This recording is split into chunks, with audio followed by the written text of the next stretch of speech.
සිරි අසිරි පිරි බත් මහා සිරි.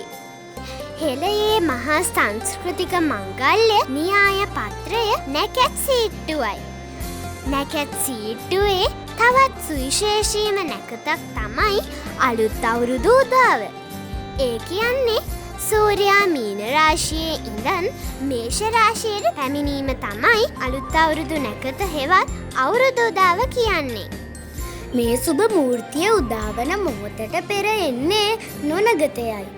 නොනගතයේ සුබ නොවන නිසා හැම වැඩක්ම තාංචි කරලයි තියෙන්නේ. ඒ තහංචිය බිදෙන්නේ සූර්යා මේෂ රාශියේ සීමාව ස්පර්ශ කරන සුබ මූර්තිය හෙවත් අවුරුදු උදාව සමගින්. ගෙදරින් මිදුලට බැහැලා රතින්යක් පත්තු කරලා රබන් සුරල් වැයෙන්න පටන් ගන්නේ මේ අවුරුදු උදාවත් සමගයි. මේ වගේ වෙලාවට අපේ මුතුන් මිත්තන් හිතුවේ සූර්ය දිව්‍ය රාජයා තමන්ගේ නිවසට වඩිනවා කියලා.